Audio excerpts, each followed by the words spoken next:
તો સુરતમાં પ્રતિબંધિત ચાઇનીઝ લસણનો જંગી જથ્થો ઝડપાયો છે। 10 લાખ રૂપિયાની કિંમતનું 2150 કિલો આ લસણનો જથ્થો જપ્ત કરવામાં આવ્યો છે।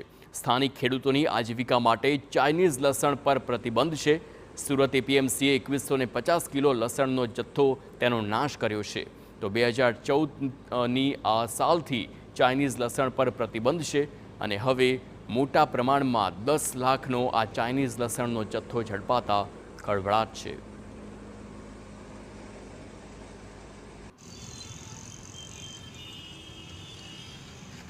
તો આપને જણાવી દઈએ 2014થી આ લસણના જથ્થા પર પ્રતિબંધ ફરમાવવામાં આવ્યો છે। જે સ્થાનિક લસણના ખેડૂતો છે તેમને નુકસાન ન જાય તેને લઈને આ પ્રતિબંધ મૂકવામાં આવ્યો છે। પરંતુ હાલ અચાનક જ 2150 કિલો ચાઇનીઝ લસણ મળી આવ્યું છે અને હાલ તેને જપ્ત કરવામાં આવ્યું છે। પરંતુ આ લસણ ક્યાંથી આવ્યું, કોણ લાવ્યું અને કોને વેચવાના હતા તેને લઈને પણ અનેક સવાલો છે, જેને લઈને તપાસ પણ હાથ ધરવામાં આવશે। પરંતુ હાલ આ 2150 કિલો ચાઇનીઝ લસણના જથ્થાને જપ્ત કરવામાં આવ્યું છે। આપને જણાવી દઈએ તેની અંદાજે કિંમત 10 લાખની આસપાસની થાય।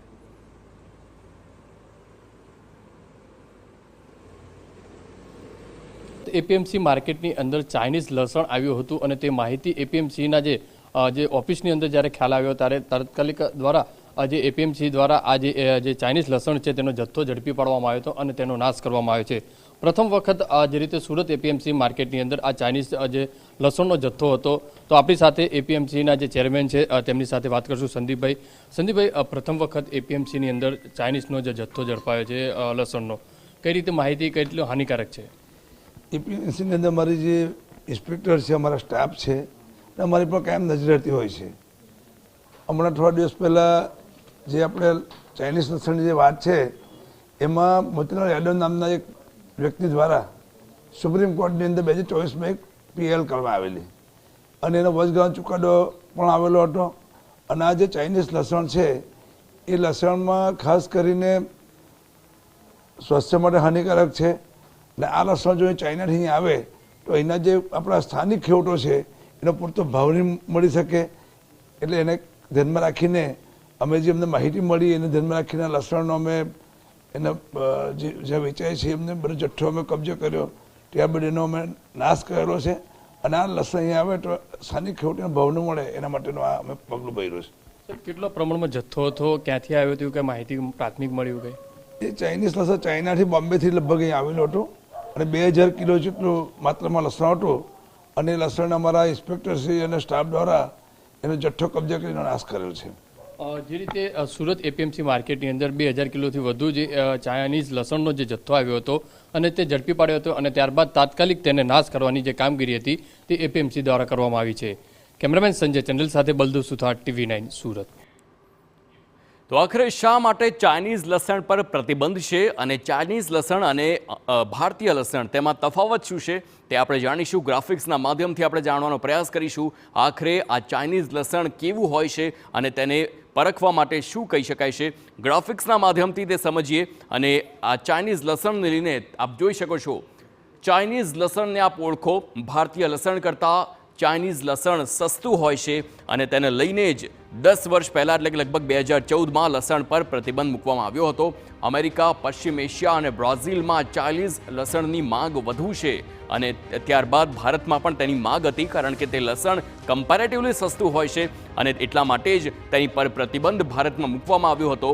અગાઉ નેપાળ અને બાંગ્લાદેશ થઈ ચાઇનીઝ લસણ આવતું હતું। આ એક આખો રૂટ છે, ચાઇનાથી નેપાળ, નેપાળથી બાંગ્લાદેશ અને બાંગ્લાદેશથી તે ભારતમાં એન્ટર કરવામાં આવતું હતું અને ત્યારબાદ બિહાર, ઉત્તર પ્રદેશ અને પૂર્વોત્તરના રાજ્યોમાં પણ આવી ઘટનાઓ સામે આવી ચૂકી છે, કારણ કે જે પ્રમાણે ચાઇનીઝ લસણ આવે છે તેને લઈને સ્થાનિકોનો પણ વિરોધ હોય છે।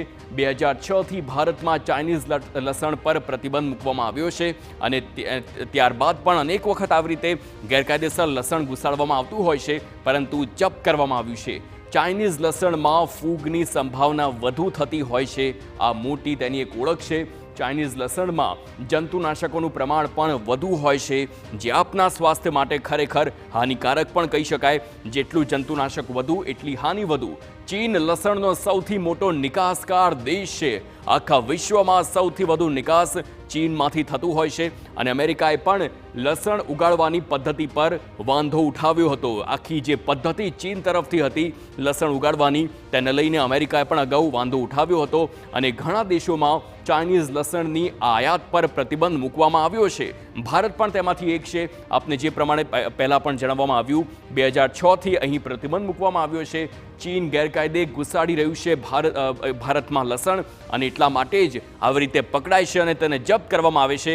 ક્યાંક ને ક્યાંક અર્થવ્યવસ્થા પર પણ તેની અસર થઈ શકે છે, તે સૌથી મોટું કારણ હોઈ શકે છે. ચીની લસણ દૂધ જેવી સફેદ અને મોટું હોય છે.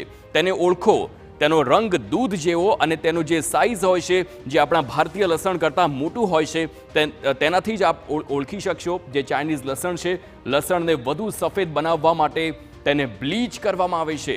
આ ખૂબ જ ખતરનાક સાબિત થઈ શકે છે, કારણ કે બ્લીચનો ઉપયોગ થાય અને એ જ વસ્તુ આપ આરોગો, આપ સમજો તે કેટલી ગંભીર કહી શકાય. બ્લીચના કારણે તેનો રંગ એકદમ સફેદ અને ચમકદાર દેખાય છે. કોઈ પણ દાગો નહીં, કોઈ પણ યલોઇશ વ્હાઇટ નહીં, પરંતુ એકદમ સફેદ દૂધ જેવો વ્હાઇટ. હાનિકારક ફૂગ, જેને એમ્બેલિસિયા એલી કહેવાય છે, તે પણ એમાં જોવા મળે છે અને તેના કારણે તે વધુ હાનિકારક કહી શકાય તેવી સ્થિતિ જોવા મળતી હોય છે. તો એમ્બેલિસિયા એલી ફૂગ સ્વાસ્થ્ય માટે ખૂબ જ હાનિકારક છે અને એટલા માટે જ ચાઇનીઝ લસણ ન ખાવું જોઈએ. જો આપની પાસે ભૂલથી પણ આવી જાય છે તો તેનો વિરોધ કરો, તેનો બહિષ્કાર કરો અને તેને ખાવાનું ટાળો. ચાઇનીઝ લસણ ઉગાડવા માટે ધાતુ, સીસુ અને ક્લોરીનનો પણ ઉપયોગ થાય છે. આ એટલા માટે જણાવી રહ્યા છે કારણ કે જો ભૂલથી પણ આપની પાસે ચાઇનીઝ લસણ આવ્યું અને આપ સમજો કે એમાં શું છે, એક વખત ખાઈ લીધું, ના, તે હાનિકારક છે આપણા માટે. એટલા માટે જ ભારતમાં તેના પર પ્રતિબંધ મૂકવામાં આવ્યો છે. આવું લસણ ખાવાથી ચેતાન તંત્રને લગતી ગંભીર બીમારીઓ પણ થઈ શકે છે અને એટલા માટે જ ન ખાવું જોઈએ. અનેક કારણો છે ચાઇનીઝ લસણનો વિરોધ કરવા પાછળ, તેની પર પ્રતિબંધ મૂકવા પાછળ. એટલું જ નહીં, કેન્સર જેવી ગંભીર બીમારીનું પણ જોખમ ચાઇનીઝ લસણ ખાવાથી વધી શકે છે અને એટલા માટે જ ચાઇનીઝ લસણ ખાવાનું આપે ટાળવું જોઈએ. તો હાલ ચાઇનીઝ લસણ જે ઝડપાયું છે, પ્રતિબંધ છે ભારતમાં, પરંતુ આપ TV9 જોતા રહો. રોકાઈ એક બ્રેકમાં.